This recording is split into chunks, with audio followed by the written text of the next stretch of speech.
With the fact that you've spent so much time at these high levels, all you know are the majors. Do you need to be in a gang to be okay there and to not be extorted? No, you don't have to be affiliated. Like I told you, there's guys that are neutral, noonies. They're not affiliated with anyone. They're pretty much cool with everyone, and they don't get f***ed with. But they're genuinely good dudes. They've been down a while, and they've earned the right to walk the yard and shit like that without being, you know what I'm saying?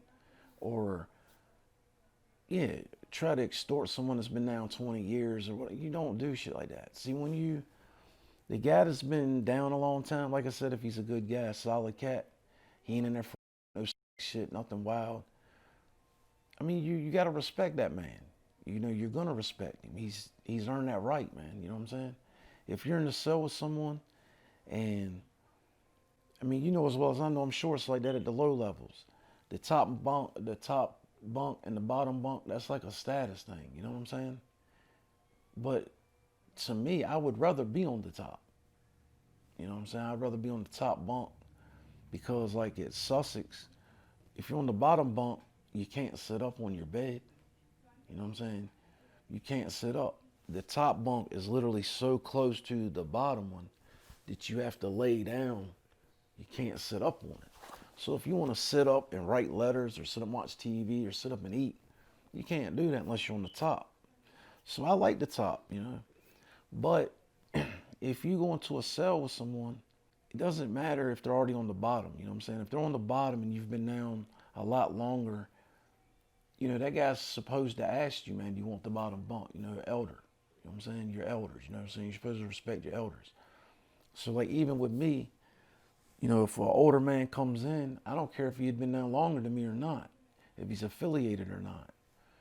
He's older than I am and respect your elders. Which would you rather have, man, top or bottom, man? See, to me, it's not a sign of weakness. A lot of guys think that you're being punked if you move your shit. It's not. It's respect. You know what I'm saying? There's a difference. There is a difference. Now, granted, there's a fine line between being punked and respect. You know what I'm saying? Like I've taken my shit off the top plenty of times and put it on the bottom for an older man. And vice versa. I've taken it from the bottom, put it on the top because they need a bottom bunk, knees, something like that. So I mean, it's just it goes on the situation. But respect gets you a lot farther than anything else, man. So I know a lot of guys that aren't affiliated, and I got plenty of respect for them. And if they needed help, I would help them. I would say most people that go through neutral and can go through that way, that's the way to go. If you can go that way, you know what I'm saying? There's not many people that can go that way though. There's not many. There's a few old heads that I know that's done pretty good being neutral, you know what I'm saying? But it's hard because you got to keep everybody happy, you know what I'm saying? But at the same time, never showing one more favoritism than the next. You see what I'm saying? So it's a fine line to being neutral. You know, when I first went to prison my first time, I was neutral for about my first year and did pretty good because of being from Portsmouth. Most of the prison system is from Tidewater and Richmond. So just being from Portsmouth, you're going to be in there with a lot of people that you know from the street. And then back then when I first come to prison, it was more run like that. Clits, where you're from is who you rolled with. If you're from Tidewater, you stuck with Tidewater. We always beef with Richmond and DC. Then when I come back the second time, and it was funny because my first time I did all my time at Brunswick, Powhatan, Greensville, mid-level prisons. Never did go to the low level or really high. Second time, being my crime and the amount of time I was sentenced to, off rip, I was sent straight to the highest levels. Well, the difference between a mid-level prison and a high is night and day. Just like from a mid-level to a low-level prison, I'm sure is night and day. Where you're running around in a dorm, there's not even a cell. You know what I mean? So the officers can't even really put the pod in check or control it because everybody's running amok. Mid-level prisons, they got cells and the atmosphere is a little different. A lot more illegal shit going on because not as many people in your business. I personally could not do time in an open dorm, man. Could not do it. There's no way. Because at any time you can be got. I mean, you're sleeping right there where, what's it, 88 men in a dorm? So any one of them 87 guys that have ill will towards you can get you at any time they want. And there's nothing you can do. I mean, you're just laid out in the middle of a damn big open area. And that's it. Yeah, I couldn't sleep like that, man. There's no way I could sleep like that. And that's like having a cellie. When you're in a cell with someone 23 hours a day, do you know how cool y'all got to be, man, to coexist? You have got to be like brothers, man. Almost every one of my cellies, it's gotten physical. I have fist fought almost every one of my cellies at some time or another, because you're boxed in there all day long. And like the one time, it's Sussex 2, had a small rat where quite a few people were stabbed up and the canine was killed. We went on lock for, I think it was 60 days. So for 60 days, you're in a cell 24 hours a day, 7 days a week for 60 days. You come out and shower on your third day, you know. So you're locked in the cell for 2 straight days. Then on the third day, you come out to take a shower for maybe like 15 minutes. But you're wearing chains. You know, you got to be escorted. You and your cellie are taken to the showers and locked in. Y'all showered. They put you back in the cell, get the next cell. Top and bottom tier. Because there's showers on the top, showers on the bottom. What happened with you and your cellie during this time? Oh, yeah. Me and Danny, we got in a couple fights over that 60-day period. Yeah, over dumb shit that normally it wouldn't have been anything. And now it's actually gotten to us in the floor, hitting each other and headbutting and everything like that. Yeah. I mean, we actually messed each other up. That one last fight that we had, yeah, that's when we decided, look, man, we can't be doing this no more. Because I actually had to stitch his eyebrow using the thread out of his tighty whities. This ones he bought from commissary, his sports bottoms. We took the thread out of it because it's like a real strong nylon. And I sewed his eye. Yeah, with one of the old school sewing kits. We had to take the needle and bend it. You know, I heated it up and was bending it with my finger, and I sewed his eye. I've pulled teeth too in prison. I pulled my little brother's tooth. My co-defendant, he was my cellie at Wildlands Ridge for 2 years. And he had a jaw tooth that was killing him. You know, I mean, it was literally killing him. He's my real brother, mom and dad. And he's laying on the top bunk in the fetal position. And he's done chewed his wash rag to where it's like just one corner left and it's a ball of yarn. Where he's just chewed on it and chewed on it. My mother, this is before my mom had died, she had called. My older sister had called. We put in emergency grievances, request forms, everything to see my brother, to get my brother seen by a dentist. They kept telling him, you know, the dentist only comes twice a month on this date and this date.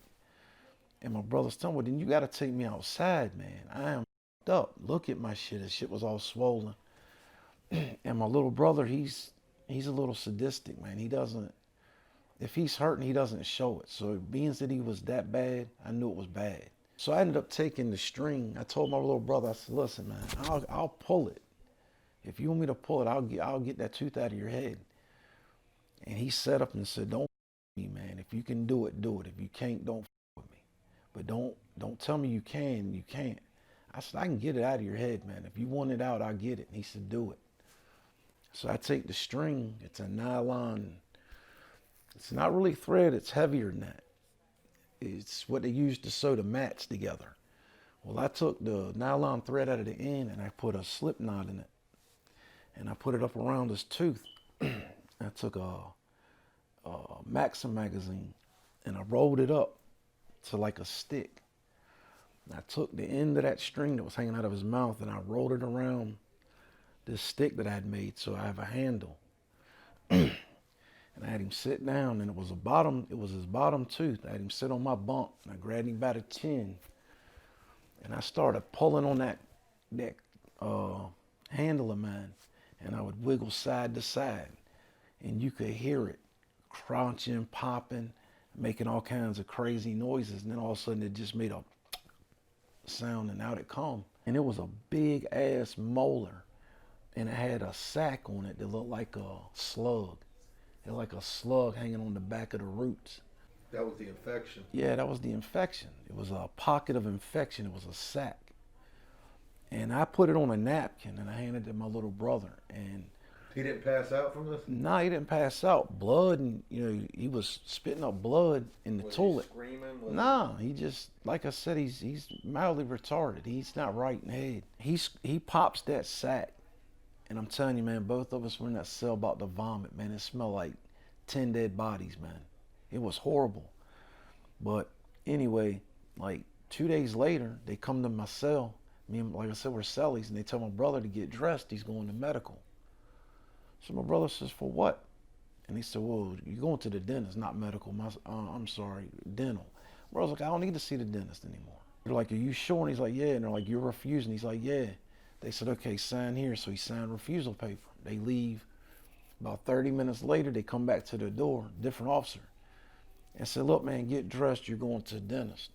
And my brother's like, man, I just signed the refusal paper. I'm not going. I don't need to go anymore. My tooth doesn't hurt anymore. So that officer leaves. Now a sergeant, a lieutenant come back. They told my brother to back up to the door and cuff up. So my brother, he backs up, cuffs up. So they're out in front of the cell talking, and my brother's explaining to him, I don't want to see the dentist no more. I don't want to see the dentist anymore. I'm okay. And they're like, listen, your mom's called here. Your sisters have called here. You filled out every paper that we have. Everyone's called here but the governor. You're going to dentist. So they took him to the dentist.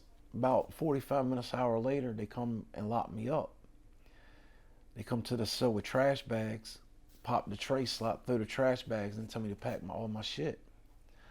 So I'm like, what the f am I going to jail for? They're like, I don't know. They just called from medical and told me to have you pack all your shit. I said, man, I'm not packing my shit. I haven't done anything. We've been on lockdown.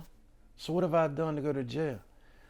So the officer said, you're refused? And I'm like, yeah, I refuse, and get the sergeant and lieutenant over here. So a sergeant comes to my door and he's like, look, man, just get your shit.